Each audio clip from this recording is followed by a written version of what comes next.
Господин Димитров, добро утро. Добро утро. Ве замолив да се чуеме денеска и да поразговараме, бидејќи прочитав, како и многумина други, една колумна имавте и претходната недела, а сега ова е последнава од пред некој ден, која што ја дадовте за Слободен печат, ја објавивме на нашата веб страница, а која што се вели локалните избори битка за и против Евромакедонија. Пред да ве прашам за суштината на колумната, бидејќи тука има многу занимливи тези, зошто Евромакедонија, а не Европска Македонија, или она што во принцип сме научиле да го вртиме како некаква вежба за јазикот? Добро утро и поздрав на вашите гледачи.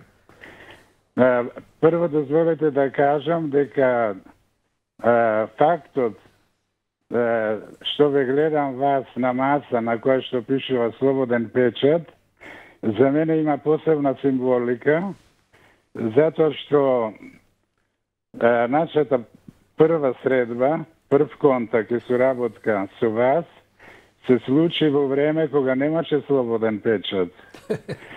Тогаш Саша Ордановски, Никола Младенов, Синиша Станковиќ беа новинарски бруцоши, така да кажам. Така е, бевме.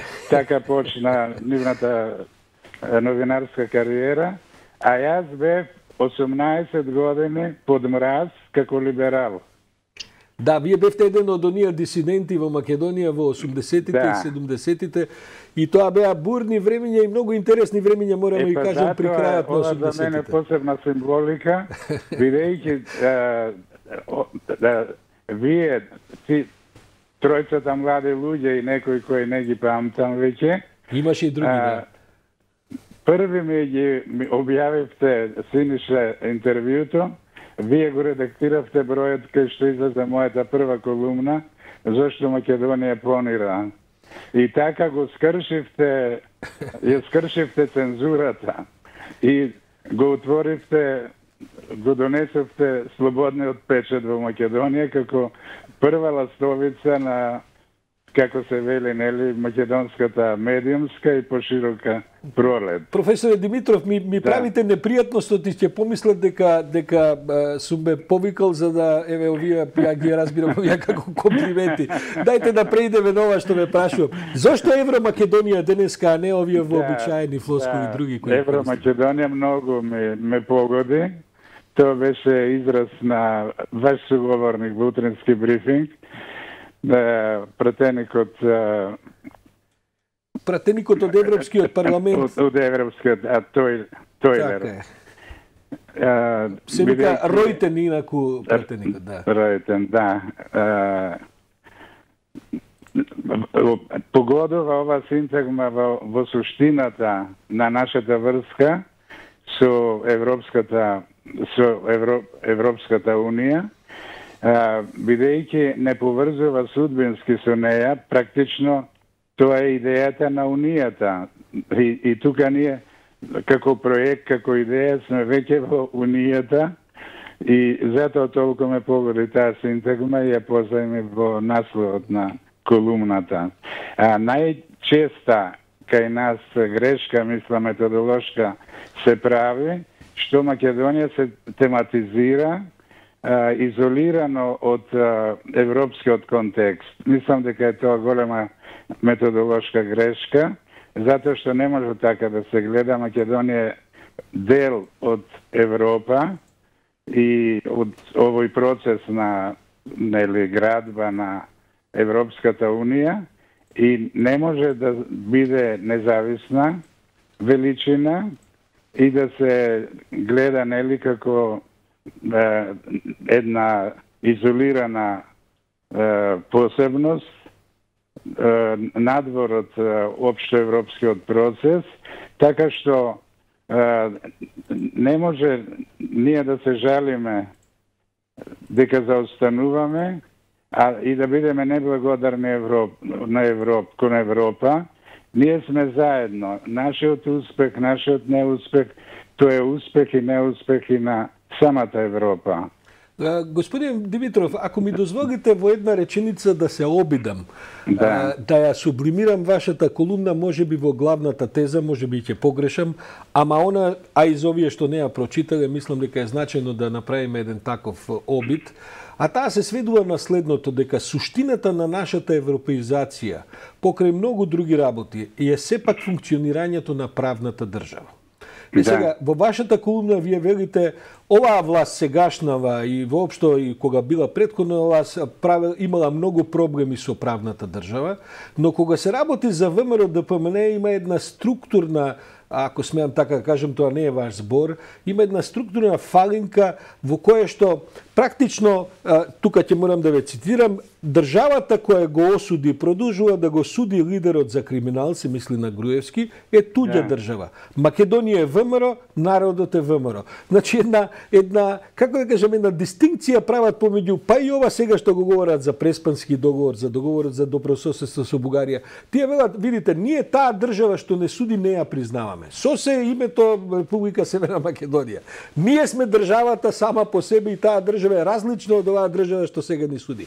Тоа ли ви е поентата и на крајот важниот заклучок од колумната? Па, горе-долу тоа е, да. Да.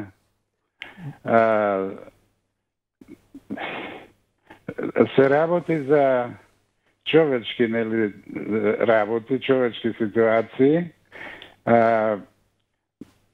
Пржинските договори го означаја тоа судбинско поврзување на Европската Унија со Македонија и тогаш тие ја погодија, груевизмот го погодија, власта на режимот го погодија, бидејќи тој беше негација на владењето на правото.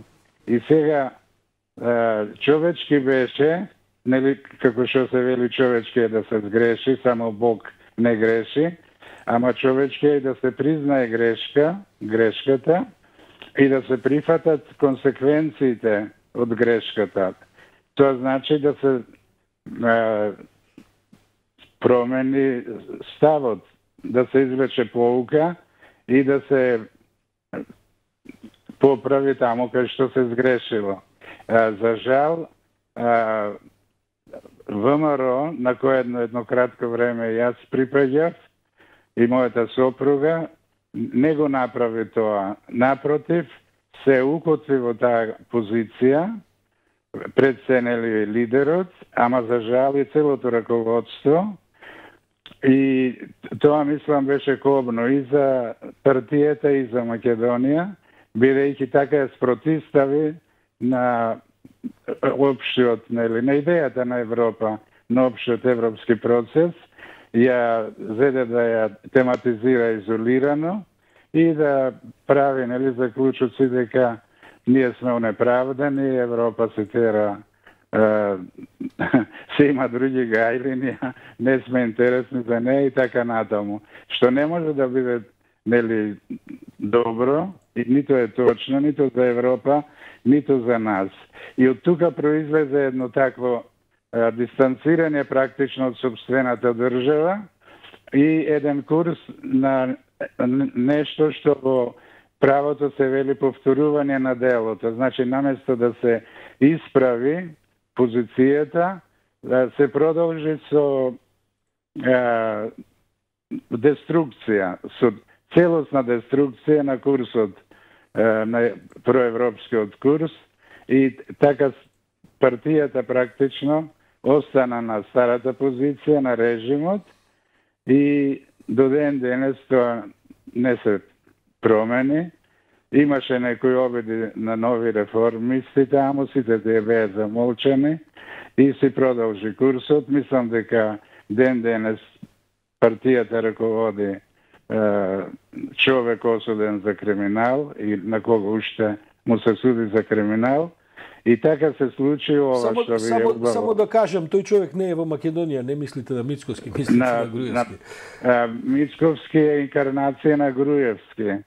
Тој не е личност самостојна, тој е апсолутно намесник и затоа велам инкарнација на Груевски, тоа е Груевски под друго име и презиме. Господине Димитров, за крај да ве прашам, бидејќи не мислам да ве вовлекувам во овие дневно-политички контроверзии, се разбира дека кај нас е секое што динамични се процесите, се и се што може да се случи, но да ве прашам, мислите ли дека европската идеја, вака како што вие ја образлагате во Македонија, е загрозена во текот на овој период и во некаква догледна иднина? Европската идеја има своји иманентни искушенија и во самата Европа Брекзитот нели се случи. Јас сум толку убеден во европската идеја, во нејзиниот успех, што верувам дека кога тогаш Велика Британија пак ќе се врати на јатото. Или може би ќе се распадне, па нешто од тоа што се распаднало ќе се врати во јатото. Да.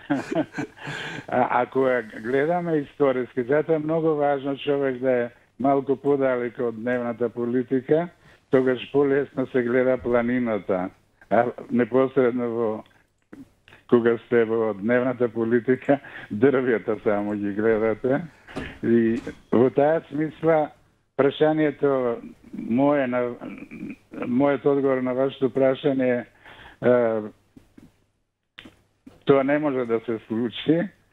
Може да има поревање, како што велам јас, може да има застој, ама основната идеја никој не може да ја сопре, бидејќи таа е функција на целата досегашна историја. Таа се гради врз сите делби, ужаси на војните во кои Македонија и Балканот биле во средиштето, нели? И е поука од сето тоа и е сублимација на сето тоа минато зло, и затоа нема алтернатива на тој процес, на таа идеја.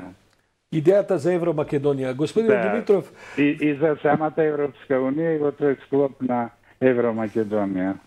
Ви благодарам многу за оваа важна интервенција ова утро. Се надевам дека ќе читаме и други ваши колумни, бидејќи добро ви тргна со првите две. Одлично се читани, морам да кажам, бидејќи јас го следам и сајтот на Слоен печат. Ви благодарам уште еднаш и за ова утринско јавување.